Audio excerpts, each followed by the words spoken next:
لائق سے تکریم برادران اسلام، خواتین اسلام،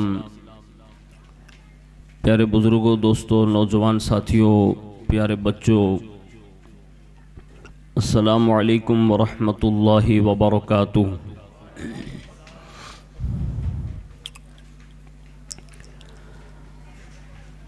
الحمد للہ رب العالمین والعاقبۃ للمتقین والصلاة والسلام علی سید الانبیاء والمرسلین وعلى آلہ واصحابہ وازواجہ وذریاتہ واہل بیتہ وابنہ الغوث الاعظم الجیلانی ومعین الملت والدین وشیخ الاسلام والمسلمین اعلی الحضرت الامام احمد رضا وعلى عباد اللہ الصالحین اجمعین، اما بعد فاعوذ باللہ من الشیطان الرجیم، بسم اللہ الرحمن الرحیم۔ لا تنالوا البر حتى تنفقوا مما تحبون وما تنفقوا من شيء فإن الله به عليم۔ وقال قل إن كان آباؤكم وأبناؤكم وإخوانكم وأزواجكم وعشيرتكم وأموال اقترفتموها وتجارة تخشون كسادها ومساكن ترضونها أحب إليكم من الله ورسوله وجهاد في سبيله فتربصوا حتى يأتي الله بأمره والله لا يهدي القوم الفاسقين۔ صدق الله العظيم وصدق رسوله النبي الأمين المختار الكريم، ونحن على ذلك لمن الشاهدين والشاكرين والحمد للہ رب العالمین۔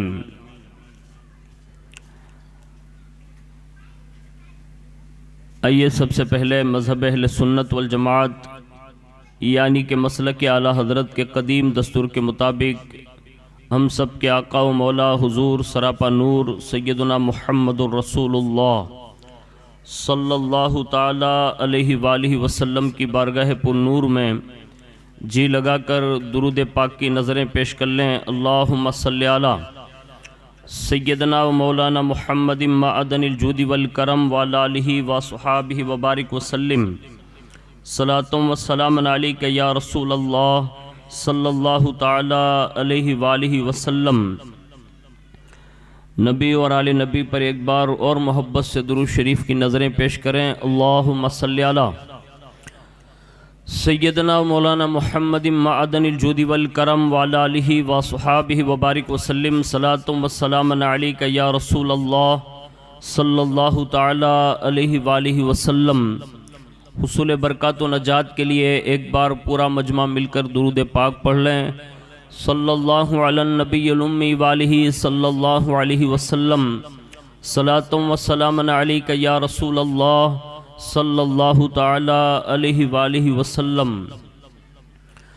اللہ رب العزت کی توفیق سے اس کے پیارے محبوب صلی اللہ تعالی علیہ وآلہ وسلم کے تصدق سے بالخصوص پیران پیر روشن ضمیر سیدنا شیخ عبد القادر جیلانی المعروف غوث العظم دستگیر رضی اللہ تبارک و تعالی عنہ کی نگاہ عنایت سے ماہ محرم الحرام شریف کی 5ویں شب میں ہم اور آپ جشن امام حسین رضی اللہ تبارک و تعالی عنہ میں خراج پیش کرنے کی غرض سے حاضر ہیں۔ اللہ رب العزت اپنے خاص فضل عظیم سے ہماری آپ کی سب کی حاضری کو قبول فرمائیں اور اس حاضری کو ہم سب کے لیے دارین کی نعمتوں کا سبب بنائیں۔ سبحان اللہ۔ فقیر قادری اپنی گفتگو کا آغاز بارگاہ امیر المؤمنین مولا المسلمین حضرت سیدنا سرکار علی المرتضیٰ کرم اللہ تعالی وجہہ الکریم کی بارگاہ میں خراج عقیدت پیش کرتے ہوئے یوں عرض کرتا ہے کہ شاہ و گدا کی جولی میں صدقہ علی کا ہے۔ سبحان اللہ، سبحان اللہ۔ شاہ و گدا کی جولی میں صدقہ علی کا ہے، پانی علی کے گھر کا ہے، دانا علی کا ہے۔ سبحان اللہ۔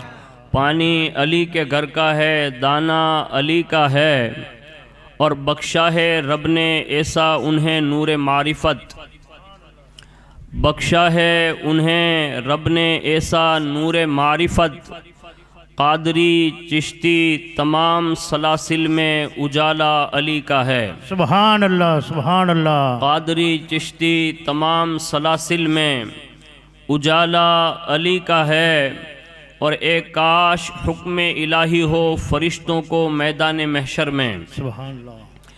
ایک کاش حکم الہی ہو فرشتوں کو میدان محشر میں، چھوڑ دو اے فرشتوں یہ شیدا علی کا ہے۔ سبحان اللہ، سبحان اللہ۔ چھوڑ دو اے فرشتوں یہ شیدا علی کا ہے، اور کاندھوں پہ مصطفیٰ نے اٹھا کر فتح مکہ کے دن، کاندھوں پہ مصطفیٰ نے اٹھا کر فتح مکہ کے دن بتلا دیا سارے جہاں کو کہ یہ رتبہ علی کا ہے۔ سبحان اللہ۔ بتلا دیا سارے جہاں کو کہ یہ رتبہ علی کا ہے، اور اللہ کا فضل، رسول کا کرم اور عنایت قادریت، اللہ کا فضل، رسول کا کرم، عنایت قادریت، میرے گھرانے کا ہر فرد دیوانہ علی کا ہے۔ سبحان اللہ، سبحان اللہ۔ میرے گھرانے کا ہر فرد دیوانہ علی کا ہے، اور سر دے کر جان لٹا کر کربلا میں دین کو کیا زندہ۔ سبحان اللہ۔ سر دے کر جان لٹا کر کربلا میں دین کو کیا زندہ، وہ خاتون جنت کا لال اور بیٹا علی کا ہے۔ سبحان اللہ، سبحان وہ اللہ۔ خاتون جنت کا لال اور بیٹا علی کا ہے، اور عدل و انصاف کا تخت ہو کہ میدان جنگ کا مارکا، عدل و انصاف کا تخت ہو کہ میدان جنگ کا مارکا، جس سمت دیکھتا ہوں روب و دبدبا علی کا ہے۔ سبحان اللہ، سبحان جس اللہ۔ سمت دیکھتا ہوں رعب و دبدبا علی کا ہے، اور کہتے ہیں ہر میدان میں تو کامیاب رہے گا اے مسلمان، ہر میدان میں تو کامیاب رہے گا اے مسلمان، جب جب تیری زباں پہ یہ نعرہ علی کا ہے۔ سبحان اللہ۔ جب جب تیری زباں پہ یہ نعرہ علی کا ہے، اور برکاتی ہاشمی پہ نگاہ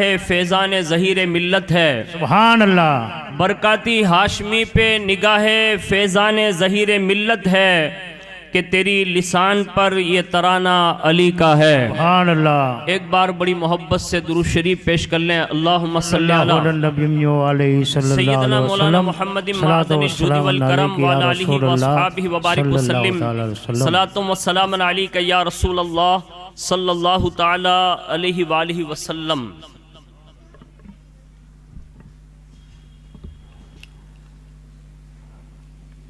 آج کی اس نشست میں جس عنوان کے تحت مجھے بارگاہ مولا کائنات رضی اللہ تعالیٰ عنہ میں اپنا خراج پیش کرنا ہے، وہ عنوان ہے ایثار و قربانی۔ اب یہ ایثار کرنا کسے کہتے ہیں، قربانی دینا کسے کہتے ہیں، اس کو قرآن عظیم کے آئینے میں اور اپنے اسلاف کی زندگی کے کچھ گوشے سے ہم اور آپ اس کو سمجھنے کی کوشش کرتے ہوئے بارگاہ مولا کائنات رضی اللہ تعالی عنہ میں اپنا دامن پھیلائیں گے، تاکہ اللہ ان کے صدقے میں ہمیں بھی ایثار و قربانی کا جذبہ نصیب فرمائے۔ سبحان اللہ، سبحان اللہ۔ سب سے پہلے ایثار کسے کہتے ہیں؟ ایثار یہ ہے کہ اللہ کی راہ میں اپنا مال دینے کی سب سے بہترین صورت کا نام ایثار ہے، اور اسی ایثار کو قربانی بھی کہا گیا. تو جو بھی اللہ اس کے رسول نے ہمیں عطا فرمایا ہے اس کو اللہ کی راہ میں دیتے رہنا، اللہ کی راہ میں قربان کرتے رہنا، یہ ایثار ہے. اور ایثار کا ایک پہلو یہ ہے کہ خود کو اس چیز کی ضرورت ہو، اس کے باوجود بھی دوسرے کے لیے وہ چیز دے دینا، یہ سب سے بڑا ایثار ہے. سبحان اللہ، سبحان اللہ. کائنات میں بہت سارے لوگ ہیں جو سخی ضرور ہیں لیکن وہ ایثار نہیں کر سکتے. اور یہ ایثار کا حقیقی معنوں میں اگر مفہوم کسی ذات نے سمجھایا ہے تو وہ کائنات میں صحابہ اور اہل بیت اطہار کی جماعت نے سمجھایا ہے. سبحان اللہ. یعنی جن کو بس ظاہر ہر چیز کی ضرورت ضرور محسوس ہوتی تھی لیکن اس کے باوجود بھی نعرہ تکبیر، اللہ اکبر، نعرہ رسالت، یا رسول علماء اللہ، اہل سنت، زندہ باد. ماشاءاللہ. تو ضرورت کے باوجود بھی انہوں نے یہ چیزیں اللہ کی راہ میں پیش کرنے کی جسارتیں کی اور باقاعدہ اس کی وہ مثالیں پیش کی کہ آج کائنات ان کے احوال سننے کے بعد یہ کہہ سکتی ہے کہ یہ کوئی عام لوگوں کا کام نہیں جس پر یہ دیوانگی چھا جائیں اور وہ اللہ اس کے رسول کے لیے سب کچھ دینے کے لیے تیار ہو جائیں. یہ ایسے لوگوں کا کام ہے. انہیں صحابہ کی جماعت کہتے ہیں اور اہل بیت اطہار کی جماعت کہتے ہیں. سبحان اللہ، سبحان اللہ. اب قرآن نے جو چیز مانگی نا اس کو سنیے. انہوں نے قرآن سنا تھا اور صاحب قرآن سے سنا تھا، یعنی ان کے دور میں قرآن نازل ہو رہا تھا اور اسی درمیان انہوں نے یہ کام کر کے دکھائے. آج ہمیں اور آپ کو بھی ان معاملات میں تھوڑا غور و فکر کرتے ہوئے اپنے آپ پر ایثار یا قربانی کا جذبہ طاری کرنے کی ضرورت ہے. سب سے پہلے سنیے، اللہ رب العزت نے ایک جگہ پر ارشاد فرمایا لا تنالوا البر حتى تنفقوا مما تحبون. فرمایا اس وقت تک نیکی حاصل نہیں ہوگی جب تک کہ پسندیدہ چیز اللہ کی راہ میں خرچ نہ کر دو. یہ اللہ رب العزت نے ارشاد فرمایا. آگے ارشاد فرمایا وَمَا تُنْفِقُ مِنْ شَيْءٍ فَإِنَّ اللَّهَ بِهِ عَلِيمٌ. فرمایا تم جو بھی چیز اللہ کی راہ میں دو گے تو بے شک اللہ اسے خوب جانتا ہے. سبحان اللہ، سبحان اللہ. اس آیت پر اگر آپ مولا کائنات رضی اللہ تبارک و تعالی عنہ کی پوری مکمل زندگی دیکھ لیں تو آپ کو یہ اندازہ ہوگا کہ 5 سال کی عمر سے رسول اللہ کی بارگاہ میں حاضر ہیں اور اس 5 سال سے لے کر تربیت کے 5 سال اور آگے لے جائیں تو 10 سالہ عمر میں ایک مرتبہ درود شریف پڑھ لیں. اللہم صلی علی سیدنا مولانا محمد معدن الجود والکرم وعلی آلہ وصحابہ وبارک وسلم. صلاۃ و سلام علیک یا رسول اللہ صلی اللہ تعالی علیہ وآلہ وسلم. تو اس 10 سالہ عمر میں آپ نے سب سے پہلے جو کام کیا، یعنی جس کو ایثار اور قربانی کا نام اگر آپ دیں تو وہ یہ تھا کہ جہاں سارے لوگ رسول اللہ کو چھوڑ کر جا رہے ہیں وہاں 10 سال میں مولا کائنات اپنی زندگی کا پورا مکمل ایثار کرتے ہوئے کہتے ہیں کہ یا رسول اللہ سب چلے گئے تو کیا ہوا، علی تو آپ کے ساتھ ہے. سبحان اللہ. اور یہ اس زمانے میں حالانکہ مولا کائنات کی شان اعلیٰ حضرت رضی اللہ تعالی عنہ نے مطلع القمرین میں یہ بیان کی ہے کہ مولا کائنات کا یہ 10 سال میں حضور کا سپورٹ کرنا اور ساتھ دینا یہ اظہار اسلام اور ایمان ہے. حالانکہ حضرت علی المرتضی اور حضرت صدیق اکبر یہ دونوں وہ ذاتیں ہیں کہ روز ازل سے لے کر روز ابد تک ہمیشہ ہمیش کے لیے وہ مسلمان ہی رہے. سبحان اللہ، سبحان اللہ. یعنی انہوں نے زندگی میں کبھی کفر یا شرک کیا ہی نہیں ہے.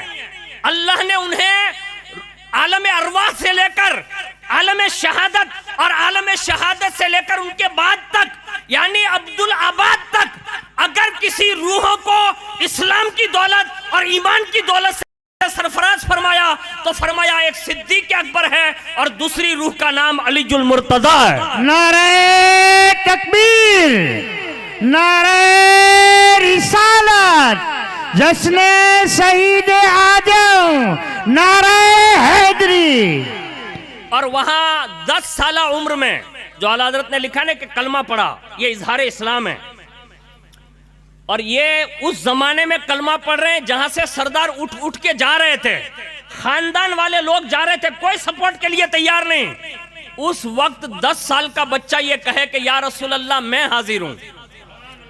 آج ہمیں بچوں کو تھوڑا کنٹرول کرنا چاہیے، یہ مولا کائنات کا میں بچپن پڑھ رہا ہوں، سبحان اللہ، 10 سالہ عمر ہوتی کیا ہے، لیکن اس زمانے میں مولا کائنات کو حضور دیکھ رہے ہیں کہ 10 سال کی عمر میں علی المرتضیٰ اس حد پر کھڑے ہیں کہ جہاں بڑے بڑے لوگ جا رہے ہیں، میدان چھوڑ دے رہے ہیں، وہ علی کہہ رہے ہیں کہ حضور یہ میدان میں سنبھالوں گا۔ سبحان اللہ، سبحان یعنی اللہ، جہاں جوان کا جگر کام نہیں کرتا تھا، بوڑھاپے کا تجربہ کام نہیں کرتا تھا، خاندان اور رشتہ داری کام نہیں کرتی تھی، وہاں 10 سال میں اثار یہ تھا، کہا یا رسول اللہ پورے عرب میں کوئی کلمہ پڑھے یا نہ پڑھے، علی تنے تنہا کلمہ پڑھنے کے لیے تیار ہے۔ سبحان اللہ، سبحان اللہ، اور یہ خاندان سے ڈائریکٹ جنگ کا اعلان ہے۔ حضور نے فرمایا علی جانتے ہو یہ راستہ بڑا کٹھین ہے، تو کہا یا رسول اللہ جانتا ہوں۔ کہا یہ امن سے جنگ تک لے جائے گا، کہا جاؤں گا۔ کہا علی اس میں شہادت دینی پڑے گی، کہا دوں گا۔ کہا اس میں بچے اور کنبے قربان کرنا پڑے گا، کہا دوں گا۔ کہا کبھی رات ایسی بھی آئے گی کہ 40 تروالوں کے سائے میں میرے بستر پر سونا پڑے گا، کہا سوؤں گا۔ بس یہ اثار تھا جو علی المرتضیٰ نے 10 سال میں پیش کیا۔ میں کہتا ہوں جب علی کے 10 سالہ اثار کا یہ عالم ہے تو جب علی جوان رہے ہوں گے تو کتنا بڑا اثار۔ سبحان اللہ، سبحان اللہ، یہ اللہ رب العزت نے یہ خاصہ ان لوگوں کو عطا فرمایا تھا کہ وہ قربانی دینے کے لیے تیار تھے۔ لیکن اگر تھوڑی دیر کے لیے بچپنے میں مولا کائنات کو دیکھ لیں کہ 10 سال کا بچے کا مطلب مستقبل کیا ہوتا ہے، لیکن حضور دیکھ رہے ہیں کہ یہ کوئی عام بچہ نہیں ہے، لیکن بچے کو بچہ بھی نہ جانا بلکہ مستقبل کا شیر خدا اور فاتح خیبر بھی جانا۔ سبحان اللہ، سبحان اللہ، نعرہ تکبیر، اللہ اکبر، نعرہ رسالت، یا رسول نعرہ اللہ، حیدری، یا علی، مسلک اعلی حضرت زندہ باد، امام صاحب قبلہ، زندہ باد۔ ماشاءاللہ۔ تو یہ علی المرتضیٰ رضی اللہ تعالیٰ عنہ نے ایک قربانی پیش کی۔ اب انہی کی زندگی میں اثار دیکھیے مکمل، اگر ان کی زندگی پڑھے تو آپ کو یہ اندازہ ہوگا کہ اللہ رب العزت نے حضرت علی المرتضیٰ رضی اللہ تعالیٰ عنہ کو اس شان سے اس فرش گیتی پر بھیجا کہ آپ کی زندگی میں سراسر اثار ہی اثار نظر آئے گا۔ سب سے پہلے تو آپ کا آنا دنیا میں، یہی سب سے بڑی اللہ کی مخلوق کے لیے نعمت ہے کہ مولا کائنات رضی اللہ تبارک و تعالی عنہ جیسی شخصیت اللہ نے اہل سنت والجماعت یعنی سنی لوگوں کو عطا فرمائی۔ سبحان اللہ، اور کائنات میں اس وقت سے اب آگے تک چلے جائیں، یعنی باقاعدہ صدیق اکبر کے دور سے لے کر آج تک اگر سب سے زیادہ مولا کائنات سے کوئی سچی محبت کرتا ہے تو وہ ایک ہی واحد ہے، اور اس سے اہل سنت والجماعت کہتے ہیں۔ سبحان اللہ، سبحان اللہ، دوسرے لوگ محبت کے نام پر سیاست کر سکتے ہیں، محبت نہیں کر سکتے، اور یہ محبت کا تقاضا ہی ہے کہ آج الحمدللہ ہم اور آپ صدیوں سے مولا کائنات رضی اللہ تبارک و تعالی عنہ کا ذکر خیر فرما رہے ہیں۔ میں ان کی ولادت باسعادت کے چند گوشے پڑھ دیتا ہوں جس سے یہ آپ کو اندازہ ہوگا کہ جب مولا کائنات والدہ ماجدہ کے شکم پاک میں ہیں، آپ کی والدہ فرماتی ہیں میں بڑے عجیب و غریب خواب دیکھا کرتی تھی جب آپ ان کے پیٹ میں تھے۔ کبھی کبھی دیکھتی تھی کہ نورانی شکل کے کچھ لوگ آئے ہیں اور مجھے خوشخبری سنا رہے ہیں، اور جب تک آپ شکم مادر میں رہے وہ عجیب و غریب خواب بھی آتے رہے، فرحت بھی محسوس کرتی رہی۔ اور آپ کی والدہ فرماتی ہیں کہ جب بھی مجھے کبھی کسی بت خانے کی طرف لے جایا جاتا اور میرے دل میں یہ بات آتی کہ میں جھکوں تو اتنے میں میرے پیٹ میں سخت تکلیف محسوس ہونے لگتی، یہاں تک کہ یہ ارادہ میرے دل سے خارج کر دیا جاتا، یعنی مٹا دیا جاتا۔ پتہ یہ چلا علی المرتضیٰ کرم اللہ تعالی وجہ الکریم ماں کے پیٹ میں بھی اس شان کے مالک تھے۔ آگے فرمایا کہ رجب المرجب شریف کی 13 یا 22 تاریخ بمطابق اکتوبر سن عیسوی 599 بروز جمعہ خانہ کعبہ شریف کے اندر آپ کی ولادت باسعادت ہوئی۔ بے شک سبحان اللہ۔ اور آگے سنیے، حضرت علی المرتضیٰ کرم اللہ تعالی وجہ الکریم کی ولادت سے پہلے آپ کے والد جناب ابو طالب، ان کے تعلق سے یہ لکھا ہے کہ وہ اکثر دیگر ملکوں کا سفر کرتے تھے، تو اس زمانے میں یمن کے اندر ایک زاہد رہتا تھا اور اس کا نام تھا مشرم بن وعیب الشیفان، اور اس کی عمر کم و بیش 190 سال بتائی جاتی ہے۔ اور یہ بندہ جو یمن کا زاہد تھا وہ بڑا نیک اور پرہیزگار تھا، حد تو یہ تھی کہ اللہ نے اسے مستجاب الدعوات ہونے کا شرف عطا فرمایا تھا، اور مستجاب الدعوات اسے کہتے ہیں کہ وہ اللہ سے جو طلب کرے اللہ اسے عطا فرما دیتا ہے، اور یہ چیزیں بہت جلدی لوگوں کو ملتی نہیں۔ آپ کو عرض کرتا ہوں، اللہ کے پیارے حبیب صلی اللہ علیہ وسلم سے کسی نے پوچھا کہ یا رسول اللہ، اگر کوئی مستجاب الدعوات بننا چاہے تو کیا کریں؟ تو حضور نے فرمایا صدق مقال یعنی سچ بول، اور فرمایا رزق حلال یعنی رزق حلال کھا، اللہ تجھے مستجاب الدعوات بنا دے گا۔ تو یہ یمن کا جو زاہد تھا 190 سال اس کی عمر ہے۔ ایک دن وہ اپنی عبادت گاہ میں عبادت اور ریاضت کے بعد اللہ کی بارگاہ میں عرض کرتا ہے کہ اللہ اپنے حبیب مکرم نبی آخر الزماں کے کسی قریبی عزیز رشتہ دار سے میری ملاقات کرا دے۔ یہ اس نے دعا کی، ان کی دعا یہ قبول ہوئی، اور انہی دنوں میں جناب ابو طالب نے یمن کا سفر کیا۔ جب یمن پہنچے تو یمن کے شرفا سے ملاقات ہوئی، اور اسی میں جناب مشرم بن وعیب الشیفان کی زیارت کے لیے بھی آپ تشریف لائے، یعنی ان سے ملاقات کی۔ 190 سال کا جو زائد تھا ان سے ملاقات ہوئی، بڑی فرحت اور مسرت کے ساتھ آپ کا ویلکم کیا، بڑی تعظیم سے اپنے قریب بٹھایا، اور پھر گفتگو جو شروع ہوئی وہ سنیے۔ جناب مشرم نے پوچھا آپ کس قوم سے ہیں اور کہاں کے رہنے والے ہیں؟ جناب ابو طالب نے کہا میں اہل تہامہ سے ہوں۔ جناب مشرم نے پوچھا تہامہ میں کس جگہ کے رہنے والے ہیں؟ جناب ابو طالب نے کہا میں مکہ مکرمہ کا رہنے والا ہوں۔ مشرم نے پوچھا کس قبیلے سے تعلق رکھتے ہیں؟ ابو طالب نے کہا کہ بنی ہاشم بن عبد مناف سے ہوں۔ مشرم نے پوچھا الحمدللہ میرے رب نے میری دعا قبول کر لی، آپ کی زیارت کرا دی، اب آپ یہ بتائیں آپ کا نام کیا ہے؟ تو جناب ابو طالب نے کہا میرا نام ابو طالب ہے۔ تو جناب نے پوچھا کہ آپ کے والد کا نام کیا ہے؟ کہا میرے والد کا نام عبد المطلب ہے۔ مشرم نے پوچھا اے ابو طالب میری بات غور سے سنو، میں نے پہلے کی کتابوں میں پڑھا ہے کہ عبد المطلب کے 2 پوتے ہوں گے، ان میں ایک پوتا نبی مرسل ہوگا، ان کے باپ کا نام عبداللہ ہوگا، اور دوسرا جو پوتا پیدا ہوگا وہ وقت کا ولی کامل ہوگا، اور اس کے بابا کا نام ابو طالب ہوگا۔ سبحان اللہ سبحان اللہ۔ تو یہ بات مشرم نے بتائی، تو آپ نے فرمایا کہا ہاں آپ جن کی بات کر رہے ہیں تو ایک پوتا وہ نبی جس کو آپ بتا رہے ہیں وہ عبداللہ کے یہاں محمد نام کا ایک عبد المطلب کا پوتا پیدا ہو چکا ہے۔ تو کہا تو اب انتظار کیجئے کہ وہ وقت آئے گا کہ وہ ولی کامل بھی جنم لے گا۔ اتنا کہنے کے بعد آگے مشرم نے کہا ابو طالب بتاؤ وہ نبی مرسل پیدا ہو چکے ہیں؟ کہا ہاں۔ کہا ان کا نام محمد ہے؟ کہا ہاں۔ کہا اس وقت ان کی عمر 29 یا 30 سال کے قریب ہے؟ کہا ہاں۔ تو مشرم نے کہا ابو طالب مبارک ہو۔ کہا کس بات کی؟ کہا بھی اسی سال اللہ تمہیں بھی ایک فرزند عطا فرمائے گا، یعنی ایک بیٹا دے گا جو امام متقیاں ہوگا، پیشوائے مومنہ ہوگا۔ اور اے ابو طالب جب تم مکہ پہنچو تو اپنے بھتیجے محمد کو میرا سلام کہنا، اور یہ بھی عرض کرنا کہ مشرم آپ کے غائبانہ نیاز مندوں میں ہے، اور اس بات کی وہ شہادت دیتا ہے کہ اللہ ایک ہے اور آپ اللہ کے سچے رسول ہیں۔ سبحان اللہ۔ یہ اس یمن کے زاہد نے جناب ابو طالب سے یہ گفتگو فرمائی، اور اس کے بعد دوسری گفتگو شروع ہوئی۔ ارشاد فرمایا کہا جب تمہارے فرزند پیدا ہو، یعنی مولا علی کا نام لیا، کہا جب تمہارے یہاں بیٹا پیدا ہو تو انہیں میرا سلام شوق عرض کرنا، اور میری طرف سے ان کو یہ وصیت اور بشارت دینا کہ آپ اپنے زمانے میں وصی پیغمبر ہوں گے، اور آپ پر اللہ تعالیٰ مراتب ولایت کا اختتام فرمائے گا، یہ خاتم الولایت ہوں گے۔ یہ کہہ کر اس مشرم نے آپ کو یہ باتیں کہہ دی۔ اب جناب ابو طالب اس زمانے کے اعتبار سے سردار مکہ میں سے ہیں، متولی کعبہ میں سے ہیں، تو بڑے ذہین و فطین تھے. تو انہوں نے کہا مشرم یہ ساری باتیں جو آپ نے بتائی میں ایک جگہ پر رکھ کر سوچ سکتا ہوں، لیکن ایک بات پوچھ سکتا ہوں. کہا کیا؟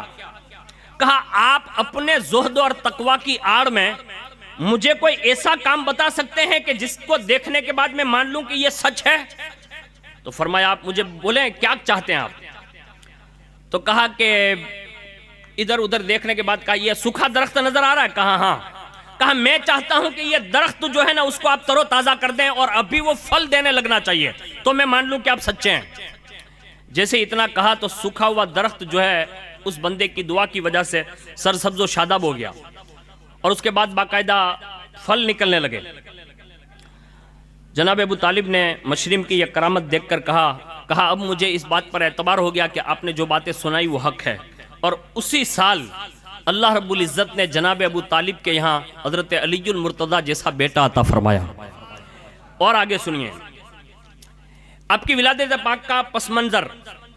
آپ کی والدہ رضی اللہ تبارک و تعالی عنہ فاطمہ بنت اسد وہ فرماتی ہیں کہ میں کعبہ شریف کا طواف کر رہی تھی اور اسی وقت دوران طواف تقریباً 3 چکر کے قریب ہو چکے تھے اور اسی درمیان درد ذہ شروع ہوا.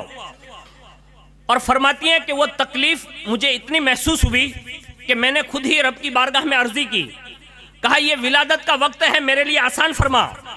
بس ابھی یہ میرے جملے پورے ہوئے کہ اچانک کعبے کی دیوار شق ہوئی اور آپ فرماتی ہیں کہ مجھے غیب سے جیسے ندا کی گئی ہو میں اندر داخل ہوئی اور میرے اندر جاتے ہی کعبے کی دیواریں واپس مل گئی.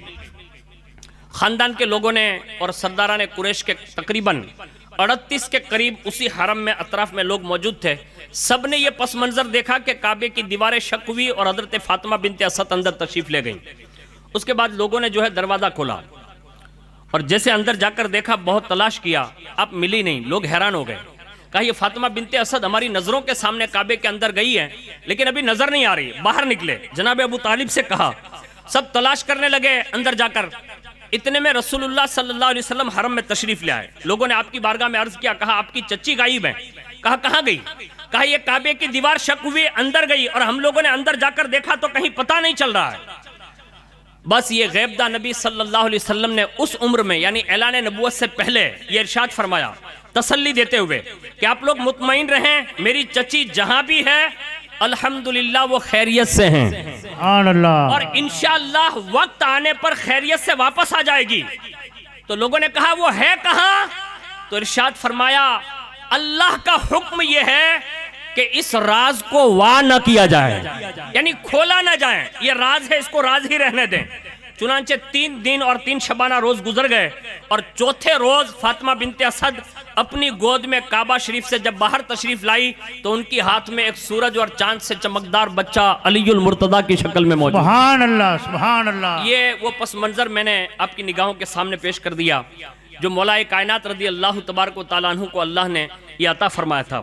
اور جیسے ہی مولا کائنات رضی اللہ تعالیٰ عنہ کو جناب ابو طالب نے دیکھا تو دوڑے ہوئے آئے اپنی گود میں لیا پیار کیا چہرے پر نظر ڈالی اور جیسے نظر ڈالی نے تو آنکھیں بند ہیں پریشان ہو گئے اور حضور صلی اللہ علیہ وسلم سے عرض کیا. کہا میرا بچہ جو ہے وہ ہر طرح سے خیریت سے معلوم نہیں ہوتا.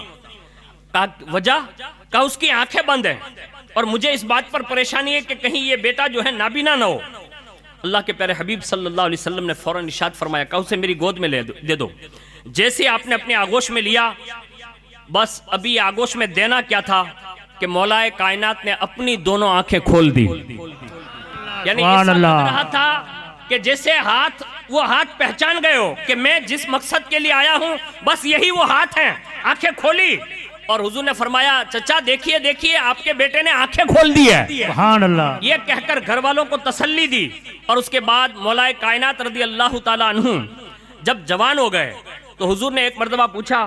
کہا علی یہ بتاؤ جب تم پیدا ہوئے تھے تو آنکھیں نہیں کھولتے تھے گھر کے سب لوگ پریشان تھے لیکن جیسے ہی تمہارے بابا نے میری گود میں دیا آپ نے آنکھیں کھول دی.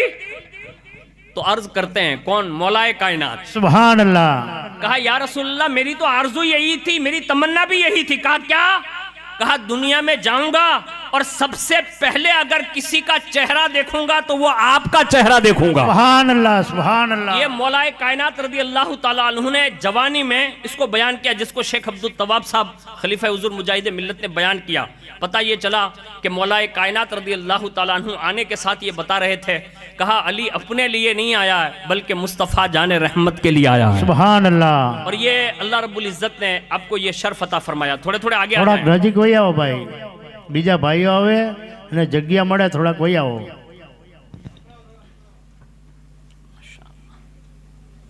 ایک مرتبہ درود شریف پڑھ لیں۔ اللہم صلی علی سیدنا مولانا محمد معدن الجود والکرم وعلی آلہ واصحابہ وبارک وسلم۔ صلاۃ و سلام علیک یا رسول اللہ صلی اللہ تعالی علیہ وآلہ وسلم۔ اس کے بعد آپ کے نام کا انتخاب ہوا۔ حضور نے فرمایا اس بچے کا نام کیا رکھا ہے؟ تو فاطمہ بنت اسد نے کہا کہ آپ جو نام رکھیں۔ تو فرمایا کہ میں اس بچے کا نام علی رکھتا ہوں۔ بس اسی وقت آپ کی چچی حضرت فاطمہ بنت اسد رضی اللہ تعالی عنہا نے کہا اللہ کی قسم، جب میں کعبہ شریف کے اندر تھی تو غیب سے آواز آئی تھی، کہا اس بچے کا نام علی رکھنا، لیکن میں نے اس کا اظہار نہیں کیا، لیکن آپ نے یہی نام کا انتخاب کیا جو مجھے کعبہ کے اندر سنا دیا گیا تھا۔ سبحان اللہ۔ تو پتہ یہ چلا کہ علی المرتضیٰ کرم اللہ تعالی وجہ الکریم کا نام بھی یہ اللہ رب العزت کی طرف سے علی رکھا گیا۔ اور اس سلسلے میں خود حضرت فاطمہ بنت اسد رضی اللہ تعالی عنہا کی یہ گواہی ملتی ہے کہ آپ کا نام علی رکھنے کے لیے کعبے کے اندر یہ آواز دی گئی۔ اس کے بعد 5 سال کی عمر میں ایک قحط کے زمانے میں حضور صلی اللہ علیہ وسلم کی آغوش میں رہ کر حضرت علی المرتضیٰ کرم اللہ تعالی وجہ الکریم نے اپنی مکمل زندگی، خاص کر کے حضور کے ظاہری زمانے تک، پورا مکمل نصاب جو ہے ڈائریکٹ رسول اللہ سے سیکھا۔ اور ایک زمانہ حضرت صدیق اکبر کے دور کا گزارا، ایک زمانہ فاروق اعظم کے دور کا گزارا، ایک زمانہ حضرت عثمان غنی کے دور کا گزارا۔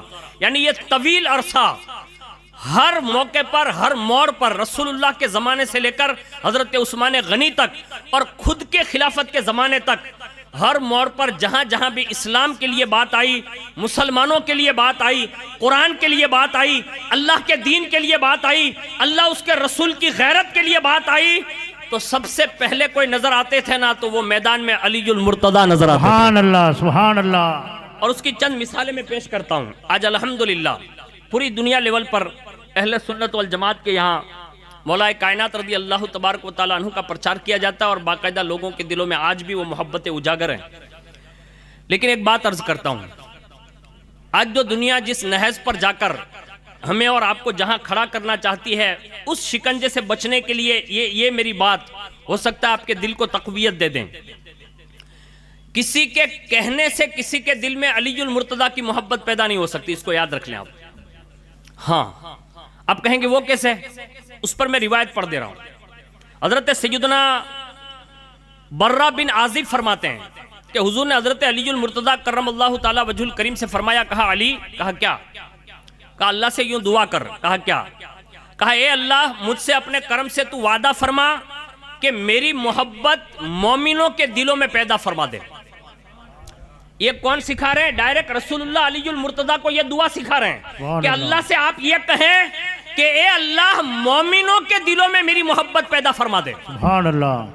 بس مولا کائنات فرماتے ہیں میں نے یہ دعا کی اور اسی وقت یہ آیت نازل ہوئی، ان الذین آمنوا وعملوا الصالحات سیجعل لہم الرحمن ودا، بے شک وہ جو ایمان لائے، اچھے کام کیے، ان قریب اللہ ان کی محبت لوگوں کے دلوں میں پیدا فرما دے گا۔ سبحان اللہ سبحان اللہ۔ تو پتہ یہ چلا کسی کے کہنے سے نہیں ہوتا، یہ ڈائریکٹ اللہ مومنوں کے دلوں میں علی المرتضیٰ کی محبت پیدا فرماتا ہے۔ سبحان اللہ سبحان اللہ۔ تو یہ ہمارا اور آپ کا خوش نصیبی کا حصہ ہے کہ اللہ رب العزت نے ہمیں اور آپ کو علی المرتضیٰ رضی اللہ تعالیٰ عنہ اور ان کے خاندان سے محبت کرنے اور پیار کرنے کا شرف عطا فرمایا۔ اب صحابہ کے دور میں حضور نے حضرت علی المرتضیٰ کرم اللہ تعالیٰ وجہ الکریم کو کس انداز میں پیش کیا اور صحابہ نے بھی کس انداز میں سراہا، اس کے چند گوشے سن لیں۔ سب سے پہلے حضرت ابن عباس وہ فرماتے ہیں، حب علی ابن ابی طالب تاکل الذنوب کما تاکل النار الحطب، فرمایا مولا علی کی محبت گناہوں کو اس طرح ختم کر دیتی ہے جس طرح آگ لکڑی کو جلا کر ختم کر دیتی ہے. یعنی ان کی محبت کا تقاضا یہ ہے. اب محدثین نے اس کی تشریح کی ہے کہ آخر مولا کائنات کی محبت میں آدمی کے گناہ کیسے جل جاتے ہیں. پتہ یہ چلا جو علی کا ملنگ ہوتا ہے وہ گناہ کرتا ہی نہیں ہے. ہاں ہمارے یہاں جس کو ملنگ سمجھا جا رہا ہے ہم یہی سمجھ رہے ہیں کہ کالے کپڑے جو پہن لے وہ علی کا ملنگ ہے, 10 انگوٹھیاں جو ڈال لے وہ علی کا ملنگ ہے, 10 تسبیحاں جو ڈال لے وہ علی کا ملنگ ہے, جو 8 دن تک نہ نہائے وہ علی کا ملنگ ہے, جو صرف خالی ایسے ہی نعرے لگائے, نمازیں نہ پڑھے, روزے نہ رکھے, حج ادا کرنا نہ کرے, زکوٰۃ نہ دے, وہ علی کا ملنگ ہے. میں نے کہا ایسے لوگوں سے علی المرتضیٰ کا دور دور تک رشتہ نہیں ہے. علی کا ملنگ دیکھنا ہو تو کوئی معین الدین اجمیری کو دیکھے, نظام الدین اولیاء کو دیکھے, صابر پیا کلیری کو دیکھے, مخدوم سمنا کو دیکھے, شیخ عبد القادر جیلانی کو دیکھے. اور 14ویں صدی میں علی کا سچا عاشق دیکھنا ہو تو کوئی امام احمد رضا خان کو دیکھے اور کوئی حضور مفتی اعظم اور محدث اعظم ہند کو دیکھے. نعرہ تکبیر, نعرہ رسالت, جشن شہید اعظم, مسلک اعلی حضرت.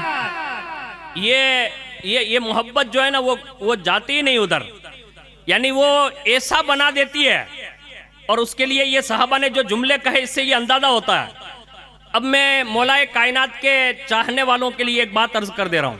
اگر حقیقی معنوں میں کسی کو چیک کرنا ہو نا تو جلدی سے ان کے ٹھاٹ باٹ کو دیکھ کر نہ چیک کریں, بلکہ یہ بھی دیکھیں کہ یہ کچھ علم رکھتا ہے کہ خالی کورے کورے جاٹا مرتا ہے.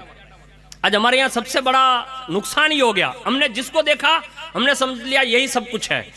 وہ سب کچھ نہیں ہوتا. اس کے قریب جائیے, آپ دیکھیے, کچھ معلومات تو کیجئے, تو پتہ چلے گا کہ اس کے اندر کچھ ہے کہ نہیں. ورنہ ہمارے یہاں بڑے سے بڑے مقررین آتے ہیں, بڑے سے بڑے خطبہ آتے ہیں, راجکوٹ میں ہزاروں لوگ آتے جاتے رہتے ہیں. لیکن میں ایک بات عرض کر دوں کہ صحیح معنوں میں عالم دین وہی ہے جس سے شرع کے تمام مسائل درست یاد ہو. بس اس کے سوا تقریریں, یہ ساری چیزیں جو ہم لوگ دیکھ رہے ہیں یہ سب کچھ نہیں, یہ علم نہیں ہے اتنا.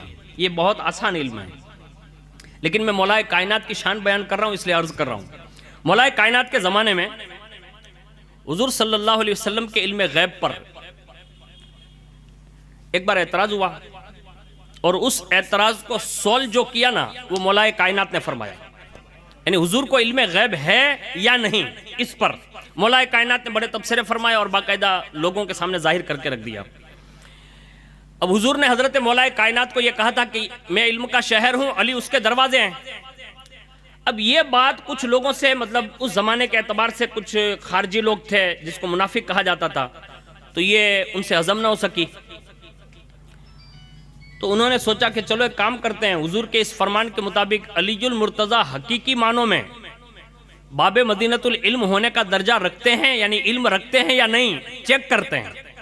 اگر وہ ہمارے سوالات کے جوابات دے دیتے ہیں تو ہم مان لیں گے, اور اگر نہیں دیتے تو ان کے سامنے کہیں گے کہ یہ آپ کا دعویٰ ٹھیک نہیں ہے. بس یہ سوچ کر وہ چند لوگ حاضر ہوئے, اور منصوبہ یہ تھا کہ ہمارے سوالوں کا جواب, ہم سوال ایک ہی کریں گے, جواب کیا دیتے ہیں وہ دیکھیں گے.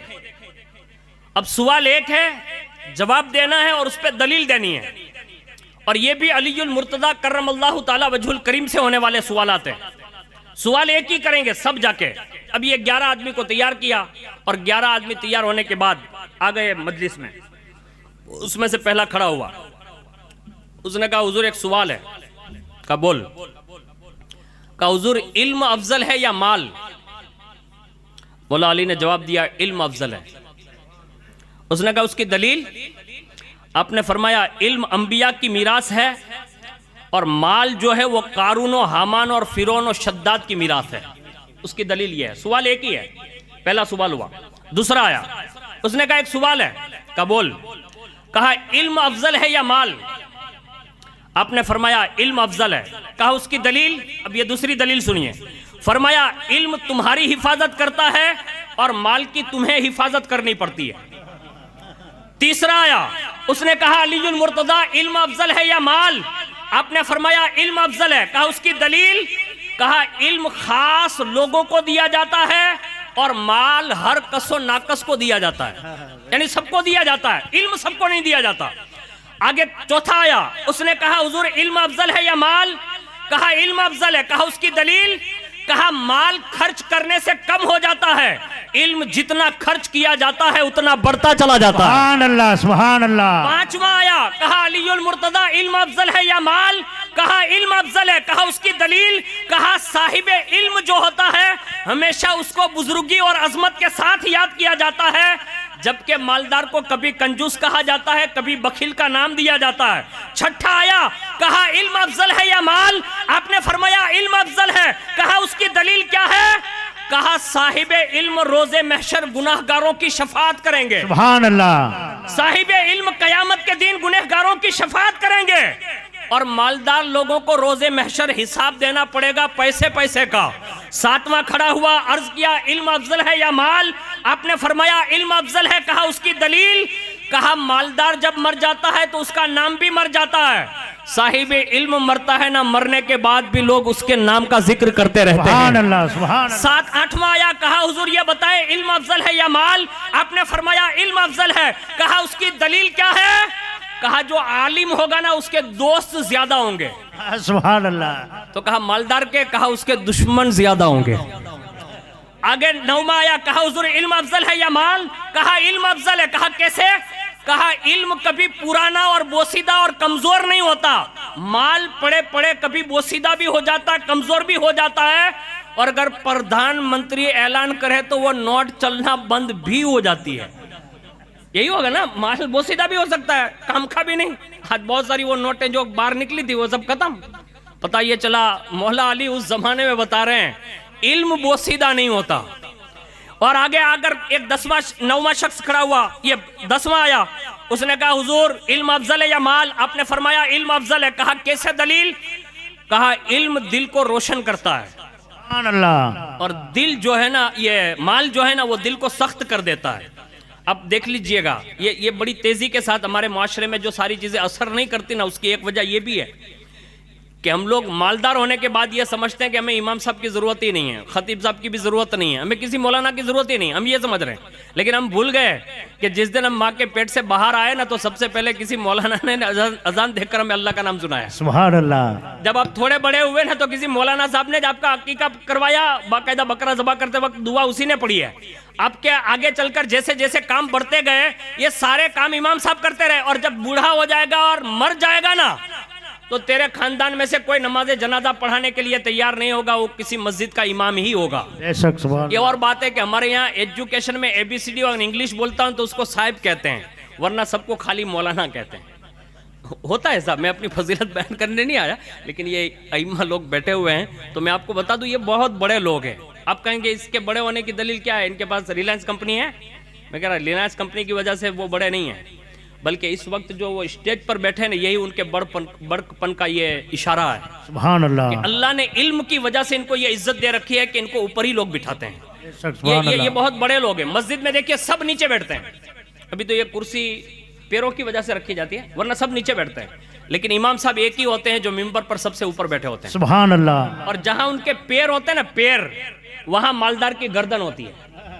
یعنی یہ بڑے لوگ ہیں، اللہ نے ان کو بڑا نوازا ہے۔ اب یہ مالداری کی وجہ سے نہیں ہے۔ اب لوگ کہیں گے کہ مولانا لوگ سخی کب بنیں گے؟ یاد رکھیے حضور نے ان کی سخاوت کا پہلے سے اعلان کر دیا ہے۔ حضور نے فرمایا سب سے بڑا سخی اللہ ہے، اور اس کے بعد حضور فرماتے ہیں اللہ کے بعد سب سے بڑا سخی تمہارا نبی محمد الرسول اللہ ہے، اور تیسرے نمبر پر حضور نے ارشاد فرمایا تیسرے نمبر پر تمہاری قوم کا عالم دین سب سے بڑا سخی ہے۔ سبحان اللہ سبحان اللہ۔ یہ بڑے لوگ ہیں، یہ سخاوت یہی کرتے ہیں کہ آج ہماری جو نمازیں، آج جو ہمارے جو بھی معاملات دینی معاملات ہیں وہ اگر کوئی پورا کرتا ہے نا تو یہی ائمہ حضرات اور دینی علوم رکھنے والے لوگ ہی پورا کرتے ہیں، ان کی قدر کرنا چاہیے۔ اور یہ مولا کائنات رضی اللہ تعالیٰ عنہ نے ارشاد فرمایا سنو، علم دل کو روشن کرتا ہے اور مال دل کو سخت اور تاریک کرتا ہے۔ پھر 11واں آیا، اس نے عرض کیا علم افضل ہے یا مال؟ آپ نے فرمایا علم افضل ہے۔ کہا اس کی دلیل؟ آپ نے فرمایا صاحب مال کبھی مال کے غرور میں مبتلا ہو کر خدائی دعویٰ کرتا ہے، یعنی مال زیادہ ہو جائے تو خدائی دعویٰ کرتا ہے، لیکن صاحب علم ایسا نہیں کرتا۔ عالم جو ہوتا ہے وہ ہمیشہ عاجزی کرتا ہے، انکساری کرتا ہے اور اپنے بندہ ہونے کا اقرار کرتا ہے۔ سبحان اللہ۔ اس کے بعد علی المرتضیٰ رضی اللہ تعالیٰ عنہ نے فرمایا اور کوئی سوال؟ تو کہا بس، 11 آدمی میٹنگ ہوئی تھی، تو کہا بس، کہا بس، کہا بس۔ آپ نے ارشاد فرمایا یہی ایک سوال، مولا علی کا جملہ سنیے، کہا یہی ایک سوال اگر زندگی بھر تم الگ الگ لو کر آ کر کرتے رہتے اور دلیلیں مانگتے رہتے تو قیامت تک میں الگ الگ دلیل سے یہ ثابت کر دیتا کہ مال سے علم ہی زیادہ افضل ہے۔ سبحان اللہ۔ یہ مولا کائنات رضی اللہ تعالیٰ عنہ کا جملہ پورا ہوا، 11 کے 11 آئے اور قدموں میں گرے اور کہا کہ حضور ہم آپ کی جماعت کے لوگ نہیں ہیں، ہم دوسری جماعت کے لوگ ہیں، کلمہ پڑھائیے اور مسلمان بنا کر ہمیں اپنے دامن میں لے لیجیے۔ سبحان اللہ، سبحان اللہ۔ یہ مولا کائنات رضی اللہ تعالیٰ عنہ کی زندگی کا ایک گوشہ میں نے پیش کیا۔ پتہ یہ چلا علم دوست جو لوگ ہوتے ہیں نا وہ سچے عاشق علی المرتضیٰ ہوتے ہیں۔ ہاں، دوسری دلیل دے رہا ہوں، دوسری دلیل یہ ہے کہ حضور نے ایک جگہ پر فرمایا علی قرآن کے ساتھ ہے اور قرآن علی کے ساتھ ہے، یہ حضور صلی اللہ علیہ وسلم کا فرمان ہے۔ ایک جگہ پر حضور نے ارشاد فرمایا حق علی کے ساتھ ہے، علی حق کے ساتھ ہے۔ اب ہم اور آپ اپنے آپ کا محاسبہ کر لیں، ہم میں سے کتنے لوگ ایسے ہیں جو صحیح معنوں میں درست قرآن پڑھتے ہیں، اور جس کو قرآن نہیں آتا آپ سوچئے گا، تھوڑا غور کیجئے گا کہ آپ کے سینے میں علی المرتضیٰ کتنے ہو سکتے ہیں، کیونکہ حضور نے فرمایا جہاں قرآن وہاں علی اور جہاں علی وہاں قرآن۔ تو ہمیں اپنی سوسائٹی کا محاسبہ کرتے ہوئے جہاں جہاں بھی اچھی اسکولیں بنے اسلامک، اچھے مدرسے بنے، اچھے مکتب کھلے، اچھے لوگ پڑھانے آئیں، ان کو سپورٹ کرتے ہوئے ہمیں اپنے جوانوں کو بھی پڑھانا چاہیے تاکہ قرآن پڑھتے پڑھتے ہمارا بیٹا عاشق مولا علی بن جائے۔ سبحان اللہ۔ اس لیے کہ قرآن کو مولا کائنات نے کتنا پڑھا معلوم ہے؟ اللہ اکبر۔ میں تمام قاری صاحب معذرت چاہتا ہوں، حضرت امام صاحب آپ سے بھی معذرت چاہتا ہوں، حضرت آپ سے بھی معذرت چاہتا ہوں، میں کوئی عامل تو نہیں ہوں، لیکن ایک بات سچی یہی ہے کہ بڑی مشکل سے لوگ اب رمضان میں بھی ختم قرآن کر پاتے ہو، بڑا مشکل ہے۔ یعنی ہم نے قرآن چھوڑ دیا اور اس حد تک چھوڑا ہوا ہے کہ میرے خیال سے اتنے سارے لوگ بیٹھے ہیں، میں کسی کو کھڑا نہیں کرتا لیکن ایک بات عرض کر دے رہا ہوں کہ اگر ان میں سے سب کو کھڑا کر کے پوچھا جائے نا کہ سورہ فاتحہ کن کن لوگوں کو درست آتی ہے، تو میرے خیال سے گنے چنے چند لوگ جو ایک دوسرے کی سنگت میں رہ کر سیکھ گئے ہوں گے، اس کے سوا کسی کو سورہ فاتحہ بھی نہیں آتی ہوگی۔ یہ سچ بات ہے۔ امت میں اس وقت 75% لوگ ایسے ہیں جنہیں دیکھ کر درست قرآن پڑھنا بھی نہیں آتا۔ ہم کون سے مولا علی کے محبت کے دعوے دار لوگ ہیں؟ میں نے ایک جگہ پر باقاعدہ پوچھا تھا، آپ کو نہیں پوچھتا لیکن ایک بات عرض کر رہا ہوں، میں ایک عرس کی تقریب میں حاضر تھا اسلم بھائی، تو میں نے اتنا بڑا مجمع تھا اس میں خالی اتنا پوچھا کہ آپ میں سے سب میں سے بہت سارے لوگ ایسے ہیں جو اچھے ہوشیار ہیں، آپ خالی اتنا بتا دیجئے کہ شعبان کا اسلام کا کتنے ماہ مہینہ ہے؟ خالی بس اتنا، شعبان مہینہ اسلامی مہینوں کا کتنے ماہ مہینہ ہے؟ بس اتنے میں ایک بندہ بڑا 7 ماہ میں کی پانچوں گھنی لے ایک بری۔ حالات یہ ہے، یعنی جس قوم کو اپنے مہینوں کے بارے میں یاد نہ ہو کہ یہ ہاں دوسروں کی ساری چیزیں ہمیں یاد ہے، ગામડાના માણસો થી લીન સિટી વાળાને તમે પૂછો ને કે છુટ્ટી ક્યારે આવે તો એને ખબર હોય કેમ કે ઓલા તારીખ કેવા લખેલું હોય ને અને એને એ જોતી જ હોય।